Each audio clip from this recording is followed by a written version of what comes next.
బంగారాన్ని విడిపించి ఆ రోజు ఆన్లైన్ రేటుకే మేము కొంటాం. Sharma gold company. ప్రేక్షకులకు నమస్కారం. నేను మీ జాహ్నవి. ముందుగా ప్రేక్షకులందరికీ దసరా శరన్నవరాత్రి శుభాకాంక్షలు. అయితే ఒక్కొక్క రోజు అమ్మవారి విశిష్టతకు సంబంధించి పూర్తిగా వివరంగా వివరిస్తూ ఉన్నారు కదా మన ప్రముఖ జ్యోతిష్య వాస్తు పండితులు, జ్యోతిష్య వాస్తు శిక్షణ నిపుణులు, లలిత ఉపాసకులు బ్రహ్మశ్రీ నానాజీ పట్నాయక్ గురువు గారు. అయితే అమ్మవారి నవరాత్రుల్లో భాగంగా రెండవ రోజు అమ్మవారిని ఏ విధంగా కొలవాలి అనేది పూర్తి వివరాలు గురువుగారు మాటలు అడిగి తెలుసుకుందాం. నమస్కారం గురుగారు. శ్రీమాత్రే నమః. అయితే గురువుగారు, మరి దసరా శరన్నవరాత్రులు మంచి పాజిటివ్ ఆరా ఉన్నటువంటి ఈ రోజులలో రెండవ రోజుని అమ్మవారిని ఏ విధంగా పూజించడం వల్ల సకల సౌఖ్యాలు కలుగుతాయంటారు? రెండో రోజు అంటే ఒక్కొక్క ప్రాంతం బట్టి మారుతుంటుంది. కామన్గా ఏంటంటే వేదగాయత్రి అనేటువంటి చేస్తారు. అదేవిధంగా త్రిమూర్తి అనేటువంటి అమ్మవారిని కూడా పూజిస్తారు రెండో రోజు. త్రిమూర్తి అనేటువంటి ఏదైతే ఉంటుందో అవతారాల్లో ఆ యొక్క అవతారాన్ని కూడా పూజించడం జరుగుతుంది. అయితే ఈ అమ్మవారికి ప్రత్యేకంగా చక్కెర ఉంటుంది. చక్కెరతోనే అభిషేకం చేస్తారు. చక్కెర ఇప్పుడు మామూలుగా షుగర్ వేరు, మనకి కండ చక్కెర అవునవును, అది దాన్ని వాటర్ లో కలిపి ఆ వాటర్ ని కూడా అభిషేకంగా చేస్తారు. అంటే పట్టిక బెల్లం లాగా ఇట్లా చిప్ లాగా ఉండదు, చిప్స్ అంటాం మామూలుగా ప్రసాద నివేదన కోసం. మనకి మామూలుగా ఇక్కడ ఏంటంటే మన తిరుపతిలో కూడా దాని ఇంకో పేరు ఉంటుంది, దాంతో చేస్తూ ఉంటారు. అయితే ఇక్కడ ఏంటంటే ఫస్ట్ ఆఫ్ ఆల్ ఈ యొక్క అమ్మవారిది చేసేటప్పుడు పర్టికులర్ గా ఏంటంటే ధర్మార్థ కామ్య మోక్షాలు ఇస్తుంది అమ్మవారు అని అంటూ ఉంటారు. మీరు చూడండి, ఇప్పుడు గాయత్రి జపం ఎవరైనా చేస్తున్నారు అనుకోండి, గాయత్రి జపంలో సహజంగా బయటికి చెప్పకూడదు. చాలామంది ఏం చేస్తారంటే బయటికి చెప్తూ ఉంటారు, బయటికి అసలు పలకకూడదు. చాలామంది కాలింగ్ బెల్స్ కానివ్వండి, లేనట్లయితే అదేవిధంగా మనకి కొన్ని వాటిల్లో అంటే రింగ్ టోన్స్గా కానీ పెట్టుకుంటూ ఉంటారు. అసలు గాయత్రి జపాన్ని బయటికి చెప్పకూడదు అంటూ ఉంటారు. గుర్తుపెట్టుకోండి, గాయత్రి జపం ఎవరైనా సరే లోపల చేసినట్లయితే దాంట్లో ప్రచోదయాత్ అని ఉంటుంది. అంటే సనాతన ధర్మం కానివ్వండి, మన దేవత సంబంధించినంతా కూడా జ్ఞానసిద్ధి కోసమే. ఎందుకంటే కర్మకి బద్దులుగా ఉంటారు దేవతలు ఎప్పుడు కూడా, గుర్తుపెట్టుకోండి. ఆ కర్మకి బద్దులుగా ఉంటూ మనకి దాని మీద జ్ఞానాన్ని ఇస్తూ ఉంటారు. ఈ 9 రోజులు కూడా ఏంటంటే పర్టికులర్గా మనకి జ్ఞానం పెరుగుతుంది. First point number 1. జ్ఞానంతోనే ఎన్నో వస్తుంటాయి. జ్ఞానమే కదండి. జ్ఞానం లేదా అంటూ ఉంటాం మనం. ఒక్క జ్ఞానంతో ఎన్నో నేర్చుకోవచ్చు. కాబట్టి ఏంటంటే ముఖ్యంగా జ్ఞానము, అదేవిధంగా అనేకమైనటువంటి విషయాలపైన మనకి ఒక పట్టు పెరగడం, ఇట్లాంటివన్నీ కూడా జరుగుతూ ఉంటుంది పర్టికులర్గా గాయత్రి ఆరాధన చేసినప్పుడు. అలాగే మరొక విషయం ఏంటంటే ఇందాక నేను చెప్పినట్టుగా త్రిమూర్తి అనేటువంటి దేవతా స్వరూపాన్ని చేయడము, ఓం త్రిమూర్తి దేవి అయి నమః అనే నామస్మరణ చేయడము చాలా చక్కటి ఫలితం ఇస్తుంది. అయితే ఈరోజు పర్టికులర్గా ఏంటంటే కొంతమందికి చూడండి, ఇప్పుడు ఈ పీఠం ఇవన్నీ చేసుకొని చేయలేరు అనుకోండి. ఉదాహరణకి ఇప్పుడు ఇంట్లో కొంతమందికి ఏమో కుదురుతుంది, ఇంట్లో వాళ్ళందరూ యాక్సెప్ట్ చేస్తారు, కానీ కొంతమంది ఇంట్లో వాళ్ళు యాక్సెప్ట్ చేయరు. అప్పుడు ఎలాగా అన్నప్పుడు గోశాలకి వెళ్ళి గోవులకు కనుక మీరు గోధుమ రవ్వతో చేసిన పదార్థం ఏదైనా తినిపించిన ఫలితం వస్తుంది. అంటే గోశాలకు వెళ్ళి గోధుమ రవ్వ చేయాలి. అయితే నేను చెప్పేది ఒకటే, ఇప్పుడు కొంతమందికి ఇళ్లలో యాక్సెప్ట్ చేయకపోతే అది కూడా దోషమేనమ్మా, గుర్తుపెట్టుకోండి.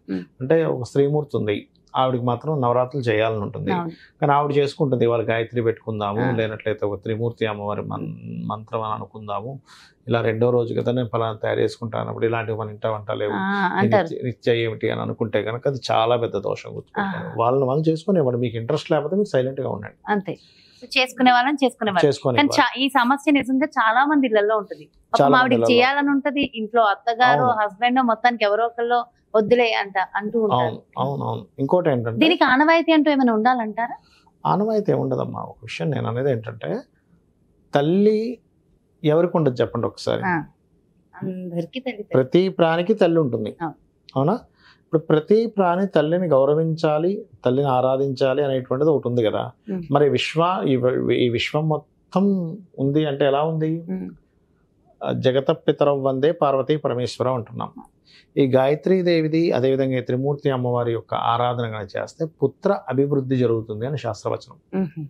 పుత్ర పౌత్రాభివృద్ధి అంటూ ఉంటారు. అంటే కొంతమందికి పిల్లలు చూడండి పుట్టరు, లేదా పుట్టినా వాళ్ళకి అభివృద్ధి ఉండదు. కొంతమంది అంటుంటారు, ఏమిటోనండి మా అబ్బాయి పుట్టాడు మాకు, కానీ ఆనందం లేదు, ఎందుకంటే ఎప్పుడు ఏదో అనారోగ్యం వస్తుంది, లేకపోతే చదవట్లేదు, లేకపోతే వేస్ట్ అయిపోతుంది వాటి టైం అంతా కూడా. వాడు సరైన మార్గంలో వెళ్ళలేకపోతున్నాడు. ఎందుకు వెళ్ళలేకపోతున్నాడు అంటే గాయత్రీదేవి సాధన చేసే వాళ్ళకి ఏమవుతుందంటే వాళ్ళకి ప్రచోదయాలు అంటే అసలు ఏం చేయాలి. గాయత్రి అంటే ఏంటి? సూర్యుడి యొక్క కిరణాలు గాయత్రి. సూర్య కిరణాలు గాయత్రి అంటే ఏంటి? వెలుగు. చీకట్లో ఉన్నటువంటి నిన్ను బయటికి తీసుకురావడం, అవునా కదా? అలా ఈ రెండో రోజు చేసేటువంటి ఫలితము కేవలం మీకు మాత్రమే కాదు, మీ సంతానానికి వారి అభివృద్ధికి ఉంటుంది. ఇది మెయిన్గా గుర్తుపెట్టుకోవాలి. అలాగే ఈ నవరాత్రులు కూడా చేసేటప్పుడు ఏంటంటే దీక్షగా తీసుకుంటే మాత్రం చక్కగా చాపేసుకొని బ్రహ్మచర్యం పాటించి చాప మీద పడుకోవాలి. మరొక విషయం ఏంటంటే ఇక్కడ ఒక ముఖ్యమైనటువంటి విషయం చెప్తాను.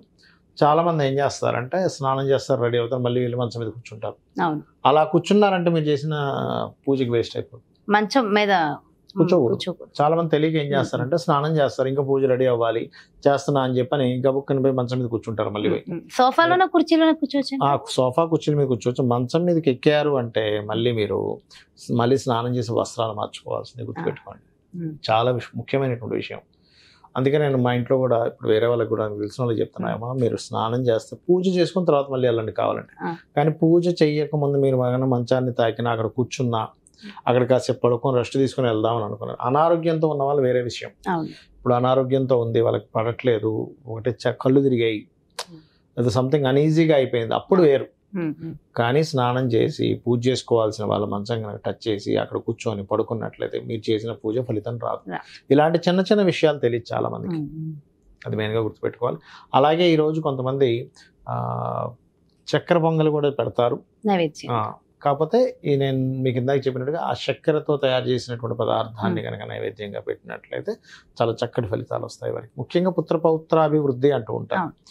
ఈ రోజు ప్రత్యేకంగా వీలైనంత మటుకు గాయత్రి మంత్రాన్ని జపించడం చేస్తే చాలా మంచిది. అనుష్ఠానం లేదు, ఓం గాయత్రీదేవి నమః అనుకోవచ్చు. ఇప్పుడు చాలా మంది గాయత్రి మంత్రం ఉండాలని లేదు, కానీ గాయత్రీదేవికి నమస్కరించుకుంటున్నాను అనుకోవచ్చు. గాయత్రీదేవి అంటేనే జ్ఞానం ప్రదాత కాబట్టి ఓం గాయత్రీదేవి నమః. అయితే ఇందులో పర్టికులర్ గా ఒక్కొక్క దేవత కొన్ని లగ్నాలు కొన్ని రాసుల వారికి ఇంకా బాగా ఎక్కువగా కనెక్ట్ అవుతుంది.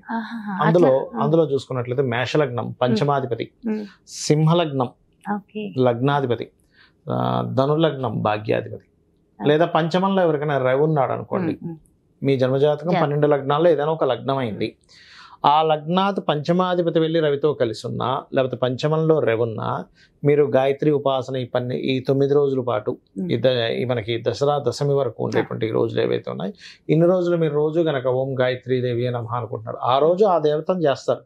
కానీ రెగ్యులర్గా చేసేది మీరు ఏమైనా గాయత్రి చేశారనుకోండి, ఉదాహరణకి అభివృద్ధి అనేటువంటిది ఖచ్చితంగా ఉంటుంది. ముఖ్యంగా గాయత్రి జపం చేయడం వల్ల ఏంటంటే పాపము దగ్ధమవుతుంది అంటూ ఉంటారు.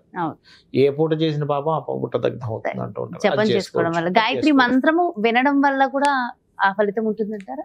కాదమ్మా, ఒకటి గుర్తుపెట్టుకోండి, గాయత్రి మంత్రానికి ఉన్నటువంటిది ఏమిటంటే ఒకటి మీరు గురువుల దగ్గర తీసుకొని చెయ్యాలి. వినడము అంటే ఎలా వింటారు? ఇప్పుడు మామూలుగా చూడండి, తండ్రి కొడుకు గాయత్రి చెప్పేటప్పుడు చెవులో చెప్తాడు, బయట బహిరంగంగా చెప్పడం. అంటే దాని అర్థం ఏమిటి? బహిర్గతంగా వాటిని ప్లే చేయడాలు అంటూ చేయకూడదని. మరి ఇప్పుడు అందరూ గాయత్రి మత కాలర్ ట్యూన్స్ గా కూడా పెట్టేసుకుంటారు. తప్పది, తెలియక పెట్టుకుంటున్నారు, అది తెలియక పెట్టుకుంటున్నారు, అది తప్పు. అందరూ పెట్టుకున్నంత మాత్రం నిజం అది కరెక్ట్ ఎట్లా అవుతుంది చెప్పండి? సో కాబట్టి అలాంటివి ప్లే చేసి వినడం అలాంటివి చేయకూడదు, జపం లోపల మాత్రమే చేసుకోవాలి సాధన. అంతే కదా. ఇప్పుడు మలమూత్ర విసర్జనలో ఆరుబయట చేయొద్దు అంటుంటారు, మంత్రం ఎట్లా చేస్తారు అసలు? ఫస్ట్ నిజంగా చాలా ఇంపార్టెంట్. అండ్ నిజంగా తెలియక చాలా మంది దోషమే చేస్తున్నారు. తెలియక, ఇప్పుడు తెలిసి చేస్తారని నేను అన్న, ఇప్పుడు కూడా తెలియక ఏముంది వాళ్ళు వింటున్నారుగా, అది భక్తి భావంతో నేను గాయత్రి ఇది పెట్టుకుంటున్నాను అనేటువంటి భక్తి భావంతో చేస్తుంటారు. కానీ వన్స్ మీరు కనుక ఈ 9 రోజులు ఎవరైతే గాయత్రి చేయగలుగుతారో వాళ్ళకి కలిగే ఫలితం ఏమిటి అంటే వాళ్ళు తర్వాత నుంచి చేసే పూజా ఫలితాలు బాగా ఫలిస్తాయి. నిజంగా రెండవ రోజు అమ్మవారి విశిష్టత ఎంతో చక్కగా వివరించారు గురుగారు. Thank you so much. నమస్కారం. శ్రీమాత్రే నమః. ఎస్, చూసారు కదండి. మరి రెండవ రోజు వేద గాయత్రి అమ్మవారి పూజని ఏ విధంగా చేసుకోవాలి, ముఖ్యంగా దానివల్ల కలిగే ఫలితం ఏంటి, ఎలాంటి నైవేద్యాన్ని సమర్పించాలి, మరి ముఖ్యంగా కొన్ని లగ్నాల వారికి ఈ అమ్మవారు ఎంత చక్కగా కనెక్ట్ అవుతారు అనేది కూడా ఎంతో డీటెయిల్ గా వివరించారు కదా గురువు గారు. ఖచ్చితంగా కుదిరిన వాళ్ళందరూ కూడా అమ్మవారి ఆశీర్వచనాలు పొందాలని మనస్ఫూర్తిగా కోరుకుంటూ మరి ప్రత్యేకమైన కార్యక్రమంతో 3వ రోజుకు సంబంధించిన వీడియోతో మళ్ళీ మీ ముందుకు వచ్చేస్తాను. మరి అలాగే మీ యొక్క జాతకానికి సంబంధించి కానీ లేదంటే మీ ఇంటి వ్యాపార వాస్తుకు సంబంధించి కానీ గురువు గారిని సంప్రదించాలి, అపాయింట్మెంట్ కావాలి అనుకుంటే క్రింద డిస్ప్లే అవుతున్నటువంటి నెంబర్స్ కి కాల్ చేయగలరు. నమస్కారం.